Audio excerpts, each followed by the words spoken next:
Guten Morgen, ich bin Thomas und wir wollen uns mal anschauen, wie es ist, im Hochhaus zu leben. Kommt mit!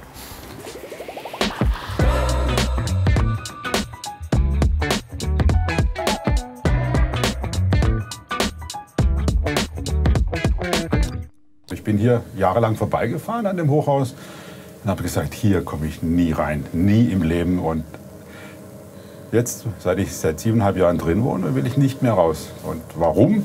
Das gucken wir uns doch gemeinsam an. So sieht es bei mir morgens aus, wenn es gerade hell wird. Mit dem wunderschönen blauen Licht draußen. Es ist natürlich fantastisch, hier zu sitzen. Deswegen ist es mein Lieblingsplatz. Und einfach der Blick raus. Man lebt mit dem Wetter, man lebt mit dem Licht. Und da kann man den Tag herrlich starten.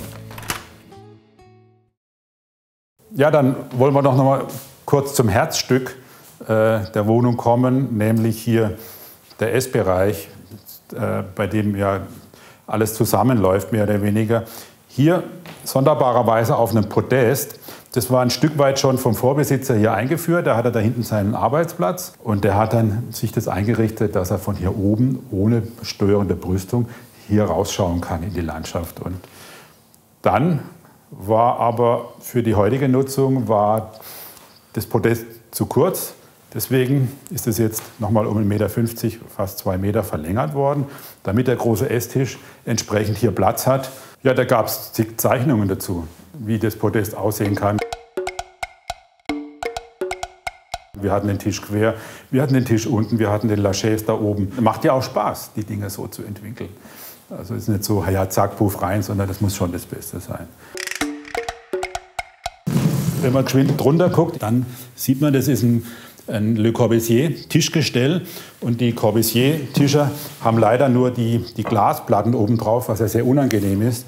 Und deswegen hier ersetzt durch eine Walnuss-Massivplatte, die dann fast 3 Meter lang ist, bestuhlt für 8 mit den Eames-Chairs La Fonda und dann halt ergänzt in den Peripherien durch leichte Experimente von Tonet oder eben dieser historische Tonet-Stuhl.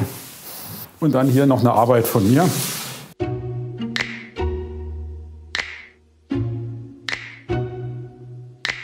Mit dem Material, mit dem ich heute eigentlich hauptsächlich arbeite.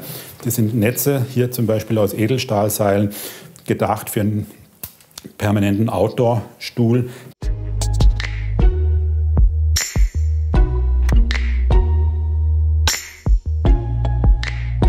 Es gibt, glaube ich, keine einzige Wohnung hier im Außenwald, die kein Fernglas hat oder so ein Ständer mit so einem Fernguck.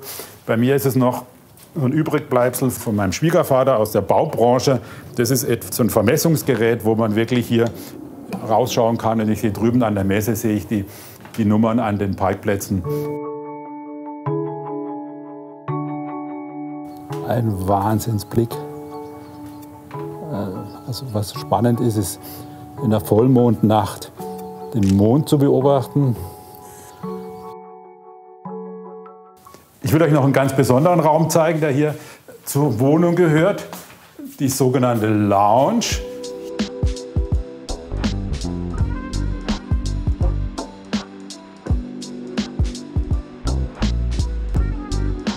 Das war ursprünglich gedacht nach oben offen, ohne dieses Glasdach oben drüber. Das hat dann der Erstbesitzer drauf machen lassen. Hätte ich putzen sollen, sorry Leute.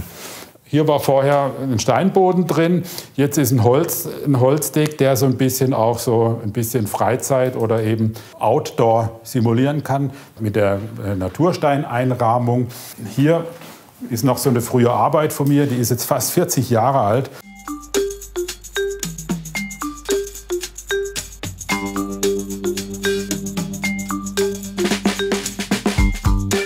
Ich habe mir halt überlegt, wie man Bequemlichkeit herstellen kann, ohne diese dicken, fetten Polster, die dann bei so dicken Möbeln dann raumfressend irgendwo im Wohnzimmer rumstehen. Damit hat halt auch meine ganze Reise in der Architektur angefangen. Und hier ist halt der Raum, wo wir, wenn Gäste kommen und man will eher feiern, wenn man hier an der Bar sich trifft zu einem Aperitif vor dem Essen oder eben danach oder zu einem spontanen Absager.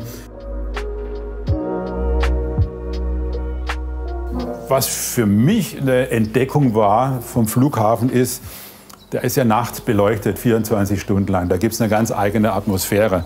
Und ich habe dann für mich definiert, dass es mein Los Angeles ist. Wie das einfach über der Stadt so zu schweben scheint.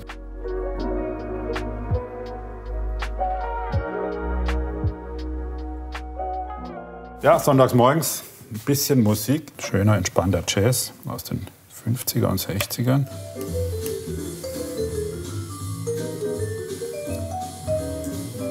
Also das Regal selber hier ist eine Eigenkreation. Von der Konstruktion her, ein Architekt muss ja auch immer gestalten. Und das ist ein sehr einfaches System, wo man hier die Fachböden einfach anheben kann und kann die Stützen rausnehmen, egal in welcher Wohnung. Es hat immer reingepasst, es ist flexibel. So eine Denksportaufgabe, die ich mir da selber gestellt habe. Und da unten natürlich die Schallplattensammlung. Ich habe sehr früh angefangen, schon Schallplatten zu sammeln. Und ich finde es nach wie vor ein Medium, das seine eigene Qualität hat.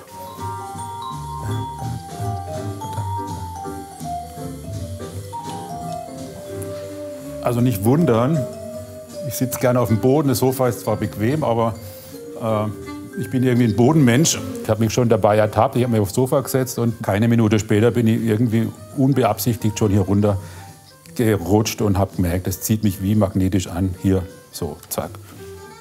Wenn man sich hier umschaut, das ist alles sehr reduziert. Das ist eine Disziplin, die Dinge zu reduzieren. Und dadurch entsteht meiner Meinung nach sehr viel Platz für Gedanken, für Ideen, für einfach Inspirationen, wenn es wenig ist. Wenn die Hütte zugemüllt wäre oder so, da könnte ich überhaupt nicht drin leben. Da würde ich sofort unten den Container auffahren und würde rausschmeißen, das Gart. Sehr reduziert und das, was da ist, ist dann vom Feinsten.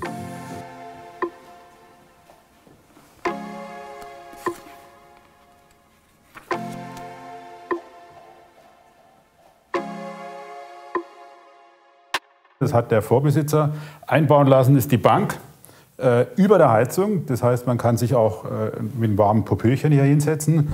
Das ist ein Sinnbild für die Flexibilität, die wir hier haben beim Sitzen. Dann gehen wir doch mal in die Küche.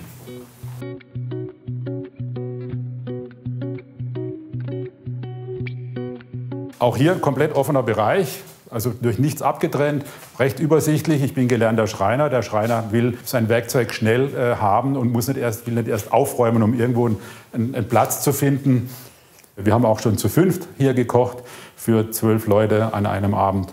Das ist dann einfach auch so, das greift so ineinander. Das ist diese Offenheit, die hier den ganzen Raum, diesen großen Raum prägt.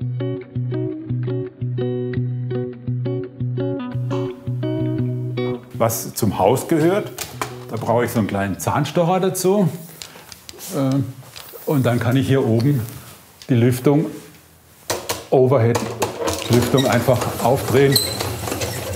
Und hier durch den Unterdruck wird der Gestank von der Küche oder eben der Abzug wird direkt ins Freie geleitet. Und das in einem Hochhaus im 20. Stock. Wo gibt es denn sowas?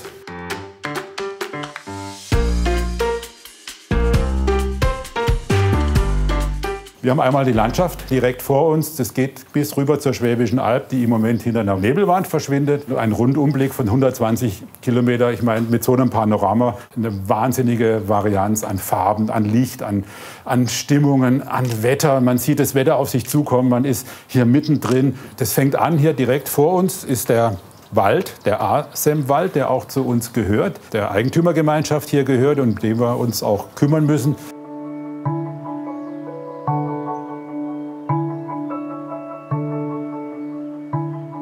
Ich sehe da drüben im B-Gebäude mitunter Vögel, die ihren Kindern das Cruisen beibringen und oben von der Wand runter sich in den Wind stürzen, in die Aufwinde.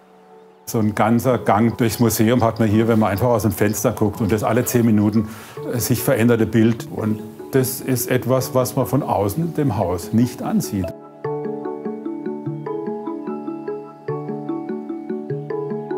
Dann würde ich einfach noch so den Rest der Wohnung euch zeigen. Hier ein kleiner Zwischenstopp noch mit Kunst von einem Freund von mir, Nico Koliosis, der eben mit diesen Folien, mit diesen transluzenten Materialien auch reflektierend arbeitet. Hier waren wir ja schon am Eingang. Ein ganz kleiner Abstellraum, den wir hier haben, Gästetoilette. Und dann hier das Gästezimmer. mit einem sagenhaft schönen Blick auf den Fernsehturm, das wie ein Gemälde hier an der Wand mit ständig wechselndem Licht und Atmosphäre und der Wald dann davor mit seinen ständig wechselnden Farben. Schlafzimmer hier.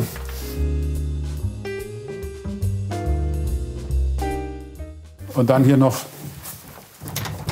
Badezimmer, auch eine kleine Geschichte. Musste komplett umgebaut werden, alle Sanitärsachen und so weiter neu. Mit ungefähr 17 verschiedenen Grundrisszeichnungen, um die optimale Verschachtelung der Anlage hier mit Wäschetrockner, Waschmaschine dahinter entsprechend. Das waren so die Nebenräume. Es gibt natürlich noch sehr spannende, sehr einmalige weitere Einrichtungen hier am 20. Stock in diesem Gebäude. Das Schwimmbad.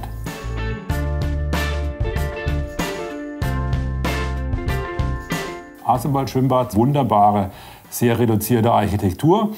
Nicht großes Becken, aber immerhin nützt uns auch das Beckenwasser hier im Brandfalle zur Löschung, wenn irgendwo mal ein Brand ausbricht für die Stockwerke drunter. Und jetzt würde ich gerne mit euch ins Freie rausgehen, weil zu jeder vernünftigen Wohnung gehört auch der Aufenthalt im Freien. Garten, wir haben keinen Garten, wir haben gleich eine ganze Parkanlage, ungefähr 16 Hektar. Lass uns einen Blick drauf werfen.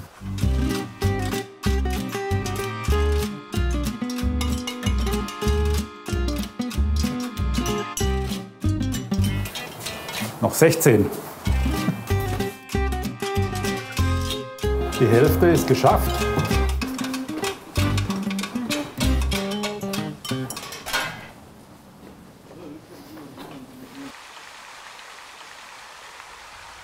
Keine 10 Meter gelaufen sind wir schon im Wald. Das ist ein so wichtiges Naherholungsgebiet. Gerade im Sommer spendet er Schatten und spendet Kühle. Ich finde das wahnsinnig schön. Also so ein kurzer Spaziergang nach Feierabend ist ziemlich herrlich.